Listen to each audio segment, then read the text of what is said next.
I am so thirsty that I can't wait to quench my thirst with a glass of water. aad iyo aad baan u oomanahay waxaana sugi la'ahay inaan oonkayga iska tiro inaan glass biya oonka isaga tiro quench my thirst waxa weeyaan inaad oonka iska tirtid weeyaan inaad biyo cabtid oo oonka iska tirtid thirsty waa on weeyaan alright marka waxa weeyaan aad iyo aad baan u oomanahay waxaan sugi la'ahay markii la gaaro afurka si aan glass biyo cabo oo aan oonka isaga tiro thirsty waa on weeyaan on ama oomanaan weeyaan quench my thirsty waxa weeyaan oon iska jebin ama oonka inaad iska tirtid weeyaan alright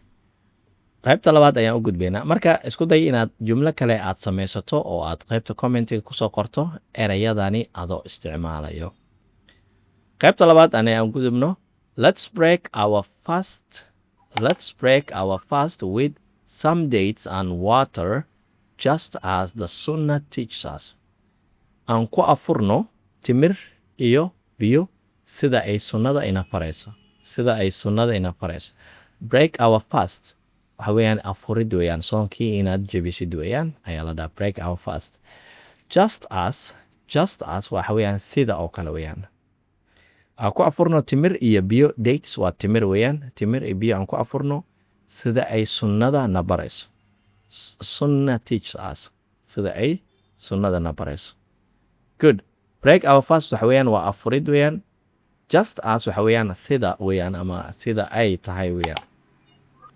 alright applicationka soo download garayso si aad codadka u dhageysto haddii aad social media igala socoto haddii kalena waaba ku jirtaaba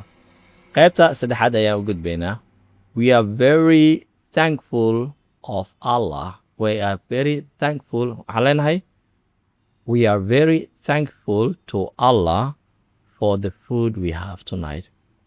waxay mahadoo dhan u dheehan tahay ama mahadoo dhan ee u dhammaystiran tahay ilaahay ina siiyey cuntada aan caawa haysano thankful waxa weeyaan waxaa mahad buuxa iska leh weeyaan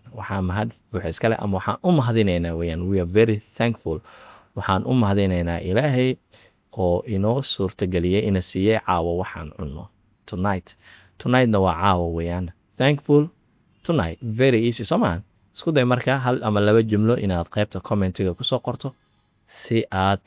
ereyadaasi aad u xasuusnaato alright applicationka haddii aad ku jirto waxaad ka shaqayn karaysaa quizkan isku day inaad ka shaqayso natiijo ayuu ku siinayaa submit markaa dhahda ama check results aa dhahda haddii aad nagu cusub tahayna mar kale Waxkabaro Academy waa application aad luqadda Englishka si waadix uga baran karayso fadlan faahfaahinteena video hoostiisa ayay taalaa oo si fiican u dhageyso wasalaamu calaykum waraxmatullaahi wabarakaatu